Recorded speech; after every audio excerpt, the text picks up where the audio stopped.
দেখছেন MS travel presents প্রবাস কণ্ঠ প্রাইম নিউজ। মালয়েশিয়ার শ্রমবাজার হারানো, হাজার হাজার কর্মীর প্রতারিত হওয়া এবং শ্রমবাজার নষ্ট হওয়ার পেছনে দায় কার, এ নিয়ে তদন্ত শুরু করেছে সরকার। রেমিটেন্সের অন্যতম এই বড় বাজার ঘিরে বছরের পর বছর ধরে সিন্ডিকেট চিহ্নিত হলেও পরিত্রাণ মিলছে না। কর্মী পাঠানোর নামে সিন্ডিকেটের মাধ্যমে 22,500 কোটি টাকা লুটে নেওয়া নেপথ্যে নাম এসেছে 4 এমপির।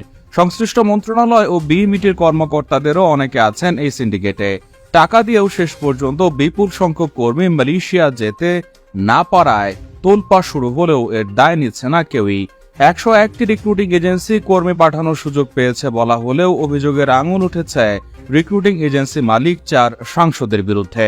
এদের মধ্যে এক এমপির এজেন্সি থাকলেও চাহিদাপত্রের বিপরীতে তার এজেন্সি কোনো লোক পাঠায়নি বলেও অভিযোগ রয়েছে। অন্য এজেন্সি কাজ করে আর তিনি কমিশন পান, এমন অভিযোগ পুরনো। দায়ীদের চিহ্নিত করতে কাজ করছে তদন্ত কমিটি। প্রধানমন্ত্রী শেখ হাসিনা, প্রবাসী কল্যাণ ও বৈদেশিক কর্মসংস্থান প্রতিমন্ত্রী শফিকুর রহমান চৌধুরী বলেছেন, দায়ীদের বিরুদ্ধে ব্যবস্থা নেওয়া হবে। প্রধানমন্ত্রী শেখ হাসিনা বলেছেন, মালয়েশিয়ায় বাংলাদেশি কর্মী যেতে না পারার বিষয়টি অনুসন্ধান করা হচ্ছে। এই ঘটনায় দায়ীদের বিরুদ্ধে ব্যবস্থা নেওয়া হবে।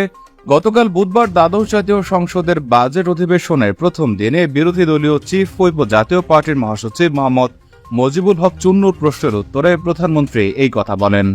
আর এবারে যেটা যাওয়ার কথা ছিল, হ্যাঁ আমরা কিন্তু মানে স্পেশাল ফ্লাইট দিয়ে অন্যান্য ফ্লাইটের সঙ্গে সংযুক্ত করে কিন্তু সবাইকে পাঠানো হয়েছে, কিন্তু অনেকে বাদ পড়ে গেছে।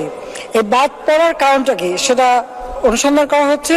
আরেকটা বিষয় আমার মনে হয় মাননীয় সংসদ সদস্য সঠিকভাবে বলেছেন যে যখনই আমরা আলোচনা করে ঠিক করি কত লোক যাবে কি যাবে, ঠিক তখনই দেখা যায় যে আমাদের দেশের এক শ্রেণীর লোক তারা ওই ম্যান পাওয়ারে ব্যবসা করে এবং তারা তড়িঘড়ি করে লোক পাঠানোর চেষ্টা করে।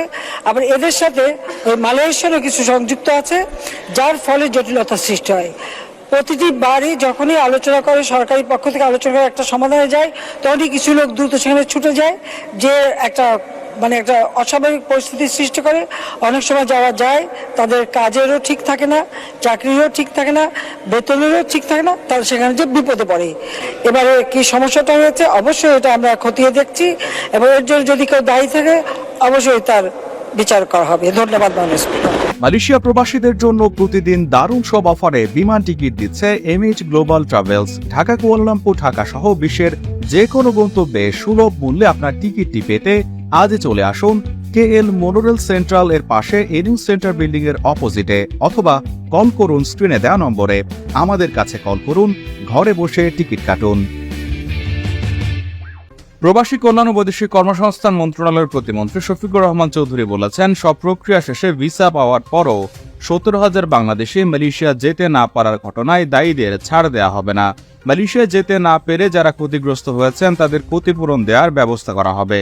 গতকাল দুপুরে ইস্কাটনের প্রবাসী কল্যাণ ভবনে মালয়েশিয়ার হাই কমিশনার হাসনা মোহাম্মদ হাশিমের সঙ্গে সৌজন্য সাক্ষাৎ শেষে প্রতিমন্ত্রী এই কথা বলেন। এদিকে Bangladesh association of international recruiting এজেন্সির বায়রার মহাসচিব আলী হায়দার চৌধুরী বলেছেন, মালয়েশিয়া থেকে বলা হয়েছে 31 মে থেকে আর ঢুকতে পারবে না, অথচ 28 মে ভিসা ইস্যু করেছে। 2 জুনও ভিসা ইস্যু করেছে। তাদের কথা ও কাজে মিল নেই। সেখানকার সিন্ডিকেট আর এখানকার সিন্ডিকেট এক হয়ে এসব করেছে। সিন্ডিকেট চায় না 2700 সদস্য এখানে কাজ করুক।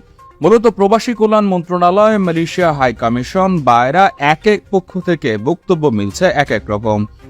প্রবাস কণ্ঠ নিউজ ডেস্ক।